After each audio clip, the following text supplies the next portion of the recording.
We've been talking about the biblical data concerning the doctrine of creation, and in particular creation ex nihilo. And now, as we begin our systematic summary of this doctrine, we want to define more closely the notion of creation. Intuitively, creation involves God's bringing something into being. So that if God creates some entity, E, at a time T, then E comes into being at T. And we can analyze this notion as follows. E comes into being at T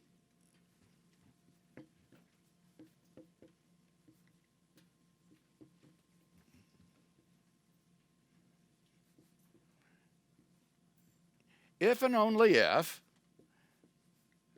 that's what IFF means, it's not a typo, it means if and only if, so we're going to state necessary and sufficient conditions for E's coming into being at T. And the first condition is, 1, that E exists at T.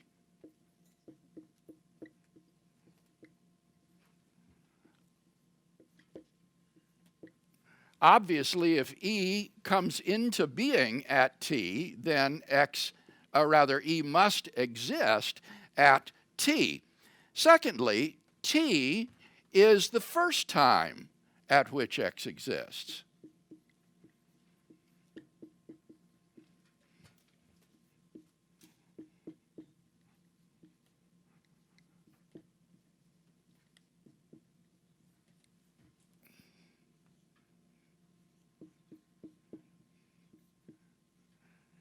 T is the first time at which E exists. E did not exist prior to time T. T is the first time at which E exists. And then condition 3 would be that E's existing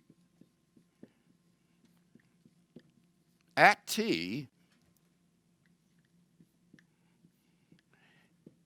is a tensed fact.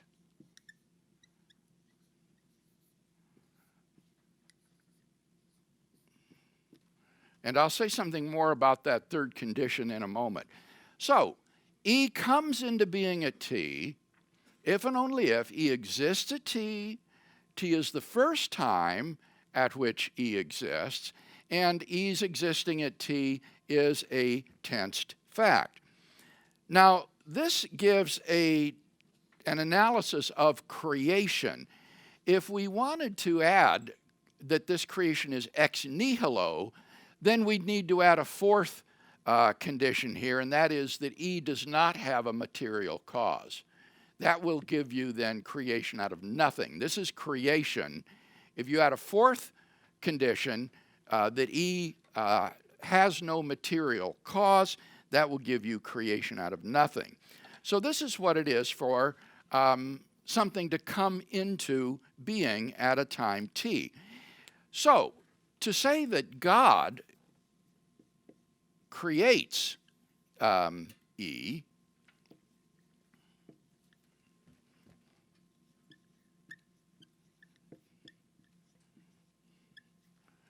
we can give necessary and sufficient conditions for that as well. God creates E at T if and only if God brings it about.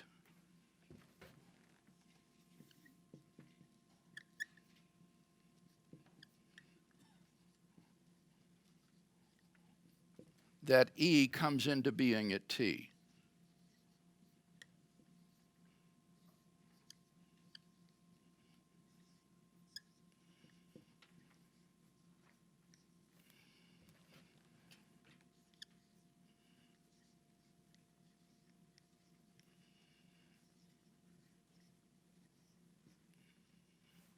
So God creates E at T. Let's see, I left out the T, didn't I? God creates E at T if and only if God brings it about that E comes into being at t, and for E to come into being at t is for E to exist at t. T is the first time at which E exists, and E's existing at t is a tensed fact. So God's creating E involves E's coming into being, which is an absolute beginning of existence for E. It is not a transition from non-being to being. Rather, it is an absolute beginning of existence. In creation, there is no entity on which the Creator acts to bring about its effect. So it follows that creation is not a type of change, since there's no enduring subject that goes from non-existence to existence. Rather, it is an absolute beginning of existence for the object that is created. Now, the doctrine of creation involves an important metaphysical feature which is typically underappreciated, and that is clause 3 here, that E's existing at t is a tensed fact. I think that creation entails or commits one to a so-called tensed theory of time, or this is sometimes called an A theory of time. That is to say, it is a theory of time that involves the objective reality of temporal becoming. Things really do come to be and pass away. By contrast, if you adopt a tenseless theory of time, which is sometimes called the B theory of time, then things don't really ever come into existence or go out of existence. Rather, things are just four-dimensional extended objects. They are not only extended in 3 dimensions of space, but they are also extended in the 4th dimension of time. And they would begin to exist only in the sense that the extension along that temporal dimension would be finite in the earlier than direction. If you followed the entity out in the earlier than direction along that dimension of time, you'll come to a stopping point. But the universe, on such a view, doesn't come into being at that point. Whether it's finite in the past or infinite in the past, the 4-dimensional entity just exists tenselessly. It doesn't really come to be. And so this third clause, I think, that E's existing at t as a tensed fact is critical to capturing the idea of creation. In the absence of 3, God's creation of the universe could be interpreted along the lines of a tenseless theory of time to merely postulate that the universe is ontologically dependent upon God and is finite in the earlier than direction. And I think that fails to capture the intuitive idea of creation, which involves God's bringing something into being. Now, any discussion about that analysis? Cindy. Are you saying then that in order for this to be accurate, time itself is part of that beginning? That's what starts the Well, I process? think what would be implied here would be if you think that God created time as well as the objects in the universe, then time would itself have a beginning. That's right. So you could say that, say E is time. Time would exist at a moment t. T would be the first moment at which time exists. And in cosmology, this is typically identified with t equals 0, the time of the Big Bang, or the time of the initial singularity. So time, or t would be the first time at which time exists, and time's existing at t would be a tensed fact.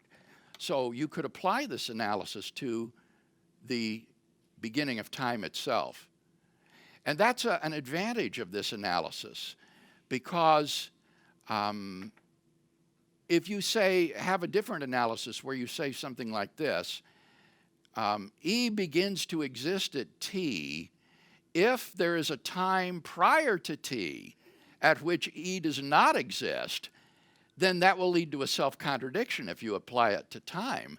Because in that case, you'd say time begins to exist at T if there is a time prior to T at which time does not exist. And that's self-contradictory. So this analysis, I think, is superior in capturing the idea of beginning to exist, because it will apply not only to physical objects, but to time itself. And does that, as it stands, indicate that? Indicate that time did begin with No, not E? Not necessarily what you put up there, but it would fit into that. It would fit this analysis. The analysis itself is neutral as to whether anything ever does begin to exist. It just is wanting to give us an understanding of when we say, primarily down here, when we say God creates E at T, what does that mean to say that God creates E at T? Well, I think what it means is that God brings it about that E comes into being at T, and E comes into being at T if these conditions are met. Yes, Eric. I would think relativity would indicate a tenseless theory of time, since different observers are going to see are going to see maybe the same object come into being at different times from their point of view. Then I don't see how they'll really fit with a tensed theory of time where something would come into being at an absolute time. This is a claim that is often made by proponents of a tenseless theory of time, and I think the failure of this argument is due to not realizing that the special theory of relativity is susceptible to a variety of physical interpretations. And the tenseless interpretation, or space-time interpretation, that was advocated by Hermann Minkowski in 1908, and then later adopted by Einstein, is only one possible interpretation of the theory. In Einstein's original 1905 paper, he did not presuppose the four-dimensionalist, tenseless perspective. On the contrary, he assumed that we were dealing with ordinary three-dimensional objects enduring through time. It's a tensed theory. In addition to that, the Dutch physicist Hendrik Lorentz enunciated a different interpretation of relativity, according to which there is an absolute reference frame and an absolute time, even if these are undetectable to us due to relativistic distortions of our clocks and measuring rods in uniform motion. So there are at least three different interpretations of the equations of relativity theory. And the equations are identical in all three. These are different physical interpretations of the equations. The original Einsteinian, which is tensed, the Minkowskian, which is the tenseless view, and the Lorentzian, which is compatible with a tensed version of time.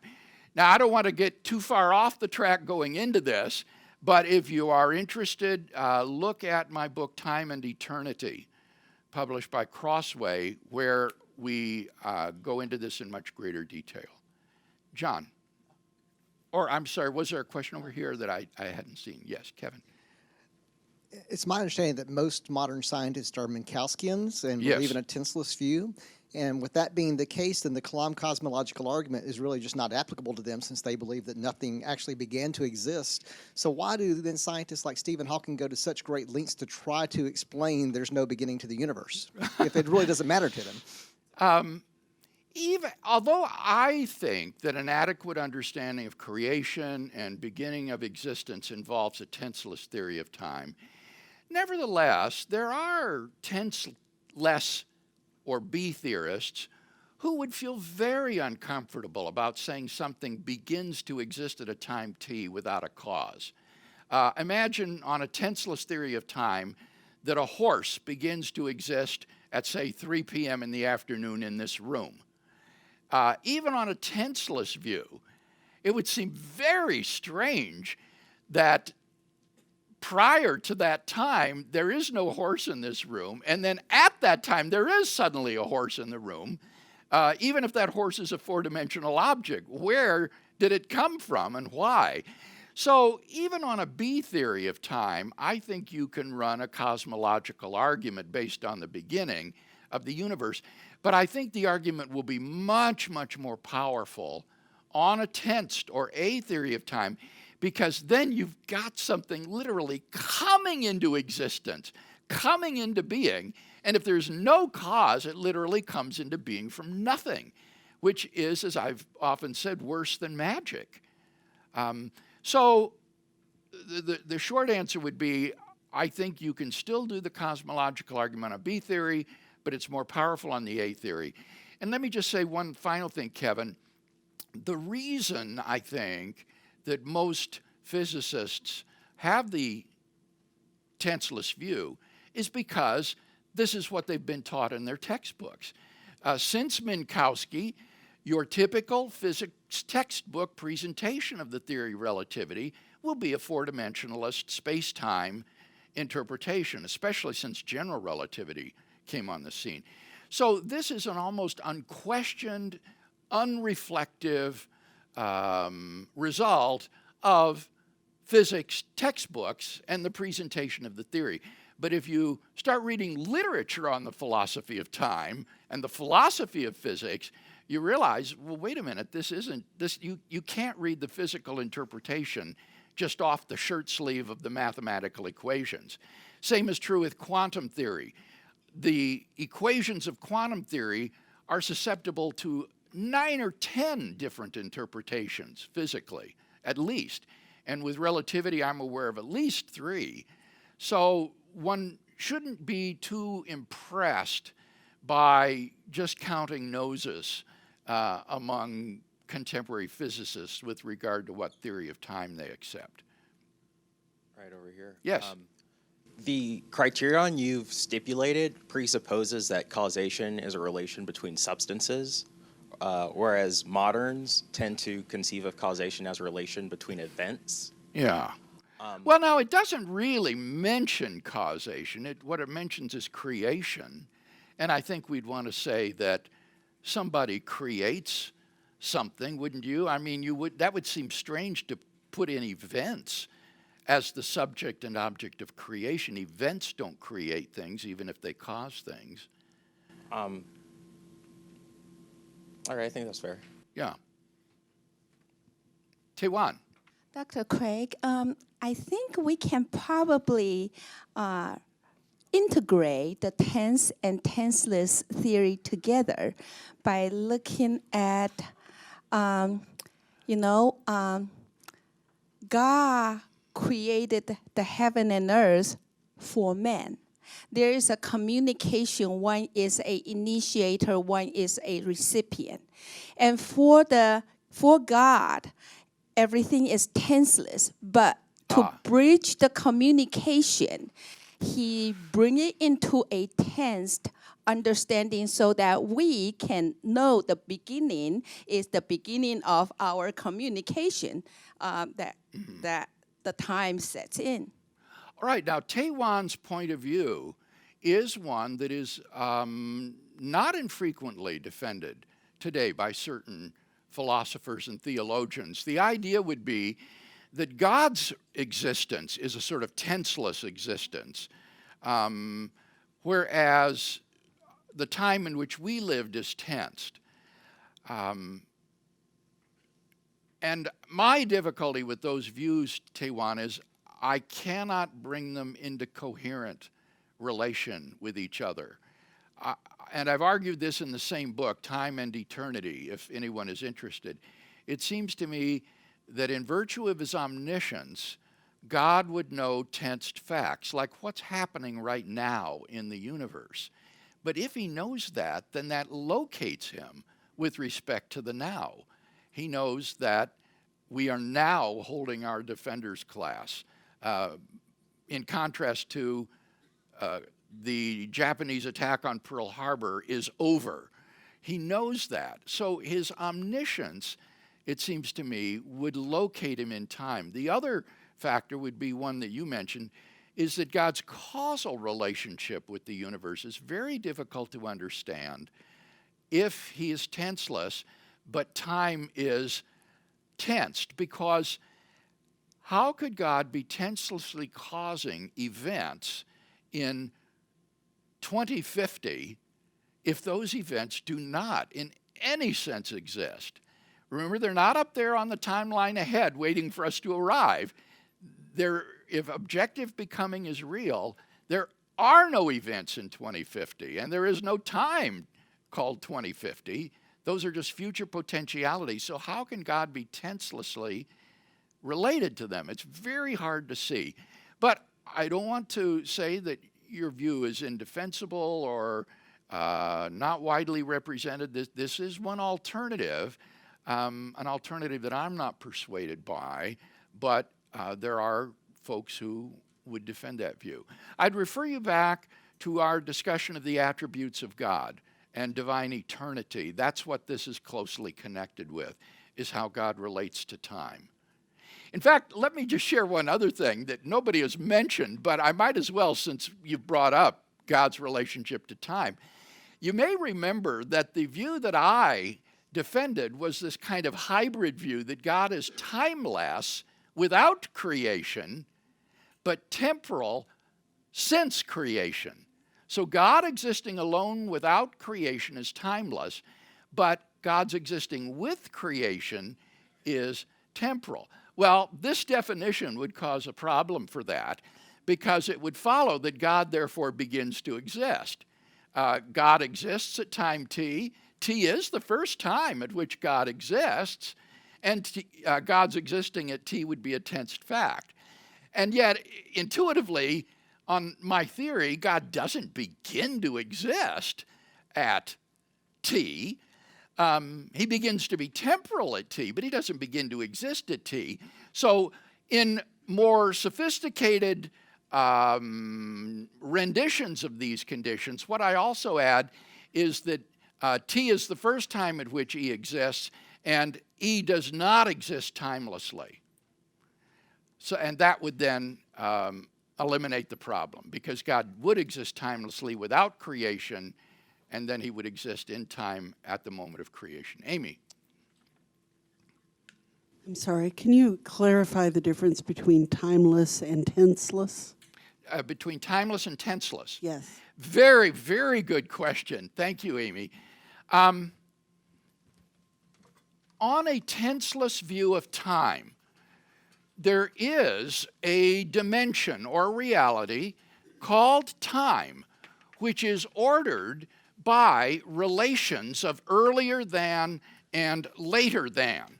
And this serves to distinguish this dimension from dimensions of space. Space is not ordered by anything like earlier than and later than relations. So, on a tenseless theory of time, if we imagine that the universe begins to exist at t equals 0, and then it expands, and say, for the sake of argument, then it recontracts again, time is that internal dimension that runs from t equals 0 to the final moment. That is time. And so anything that exists in space-time will have spatiotemporal coordinates. It will have 3 spatial coordinates, and it will have a coordinate with respect to this dimension of time. But notice on this tenseless theory, all moments of time, whether past with respect to x, or simultaneous with respect to x, or future with respect to x, are equally real. Things don't come into being and pass away. They are just there in a tenseless sense, right? They're not timeless. They are ordered according to this temporal dimension. They have a time coordinate, but they're tenseless in the sense that they are not absolutely past, present, or future. On this view, past, present, or future is an illusion of human consciousness. Events in 2050 are present for the people in 2050, but they're future for us. And for people at 2075, they're past. So there really is no absolute past, present, and future on this view, and hence no tenses in an objective sense. The now in time would be comparable to the here in space. For us in Atlanta, Atlanta is here. But for the people in Cambridge, Atlanta is there, and Cambridge is here. See, it's just perspectival.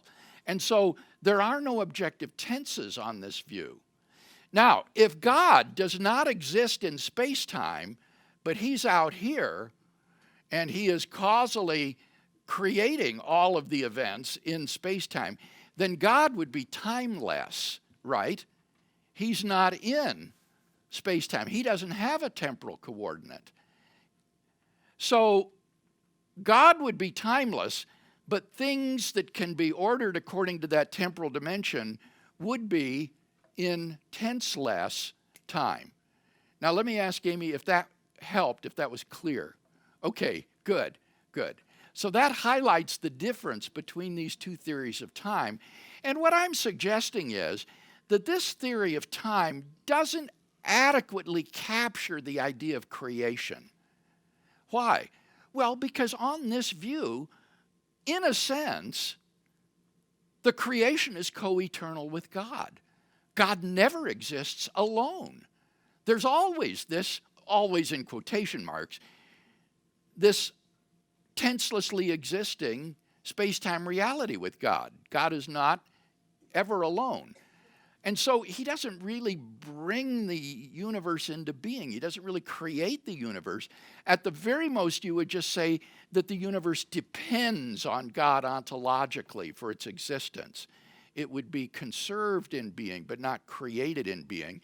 And we'll talk about conservation in the future as we deal with doctrine of creation. What is it to conserve something in being as opposed to create something? And my argument here is that creation involves inherently the idea of bringing something into existence. And that can only happen on a theory or tensed theory of time, not on a tenseless theory. All right, let's close with a word of prayer. And now may the God of creation, who has brought order out of chaos and spoken the world into being, so order our lives as to glorify him and his Son, Jesus Christ, in whose name we pray. Amen.